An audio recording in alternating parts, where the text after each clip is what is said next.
अस्सलामुअलैकुम दोस्तों। जो काले टाँकी तो આપણે કેન્સલ કરી નાખી છે। હવે આજે પાછા સવારે આવીને મોટર ચાલુ કરીને પાણી કાઢી લેશે, પછી આનો આજે પ્લાસ્ટર કરી આપશે। હવે પાણીનો આવવાનું ઓછું થઈ ગયું છે।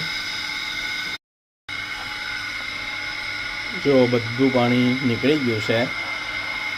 હવે આપણે આને પ્લાસ્ટર ચાલુ કરીશું। પ્લાસ્ટર થઈ ગયા પછી નીચેનો તળિયું બી નાખી દઈશું। આપણે આમાં વોટરપ્રૂફિંગ અંબુજા સિમેન્ટ વાપરીશું, જેથી કરીને પાણી નીચેથી જરા બી ના આવે। જો હવે આપણે આજે મોટરથી પાણી કાઢી લીધું છે, પણ પ્લાસ્ટર દિવાલોનું ચાલુ કરીશું। પણ પ્લાસ્ટર ચાલુ કરતાં પહેલાં નીચે જેટલું બી કચરું હોય એ બધું જ પહેલાં આવી રીતે તગારામાં ભરીને બહાર કાઢી લેવાનું। नहीं तो आ प्लास्टर करता जो माल पड़े नीचे जाम थी जाए पछी निकले नहीं। એટલે પહેલાં આખી સરફેસ નીચેની તળિયાની સાફ કરી દેવાની અને પછી જ પ્લાસ્ટર ચાલુ કરવાનું। અંડરગ્રાઉન્ડ ટાંકીનું પ્લાસ્ટર જ્યારે કરો ત્યારે અંબુજા સિમેન્ટ વોટરપ્રૂફિંગ વાપરવાનું અને ડૉક્ટર ફિક્સિટ કેમિકલ 301 નંબર અને 200 ml નાખવાનું। 200 ml માલમાં નાખી દેવાનું એટલે એક જરા બી તમારી પાણીની ટાંકી લીક નહીં થાય અને વોટરપ્રૂફિંગ કમ્પ્લીટ થઈ જશે।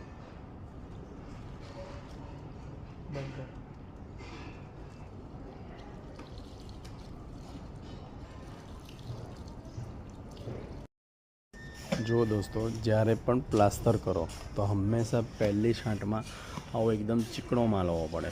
એક જરા બી રેતીનો દાણો ના દેખાવો પડે, એકલું સિમેન્ટ જ દેખાવો પડે, તો તમારું પ્લાસ્ટર મજબૂત થશે। જો હવે આપણે આ ટાંકીનું પ્લાસ્ટર ચાલુ કરીશું। જ્યારે બી પહેલી છાંટ મારો ત્યારે એકદમ ચીકણો માલ રાખો, જેથી કરીને એક જરા બી પાણી દિવાલોમાંથી બી લીકેજ ના થાય। કેમ કે આપણા વડોદરામાં 2 ફૂટ 3 ફૂટથી જ પાણી ચાલુ થઈ જાય છે।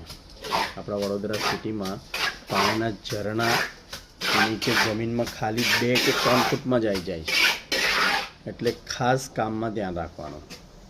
અંડરગ્રાઉન્ડ ટાંકી છે, ટાંકી ક્યારે બી લીક ના થાય।